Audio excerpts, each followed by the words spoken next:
Le dernier livre, L'innovation responsable, qui a pour sous-titre Levier stratégique pour les organisations, est important pour comprendre à quel point l'innovation responsable est aujourd'hui cruciale pour les organisations d'une part, mais également pour les citoyens d'autre part. L'enjeu du livre est de montrer qu'il peut à la fois y avoir de l'innovation, de la responsabilité, tout en maintenant la performance. Et la performance est clé, évidemment, dans ce critère de l'innovation responsable. Pour cela, l'innovation responsable, on la détermine selon trois axes qui sont importants. Toujours sous le prisme de la performance, la première question à se poser, c'est: doit-on toujours répondre aux besoins des individus? Le marketing, évidemment, détecte les besoins latents, conscients et inconscients des individus. Il n'empêche qu'on peut se poser la question: est-ce que l'on doit toujours répondre aux besoins des individus? Aujourd'hui, nous sommes capables quasiment de tout faire, quasiment jusqu'au clonage, on peut le faire. Est-ce que c'est parce qu'il y a cette demande qu'on doit forcément répondre à cette demande?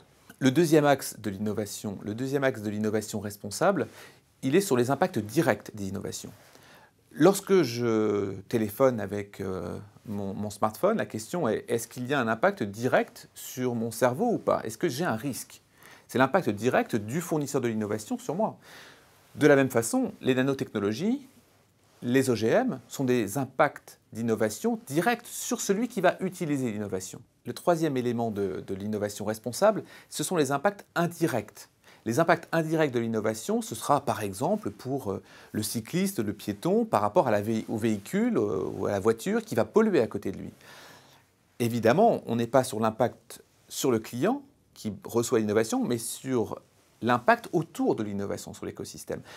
L'exemple de la 380 est pour ça signifiant, c'est-à-dire que l'on a à la fois un impact sur ce qui réceptionne l'innovation en tant que client, en tant que passager, en tant qu'hôtesse, etc., mais également autour de la 380.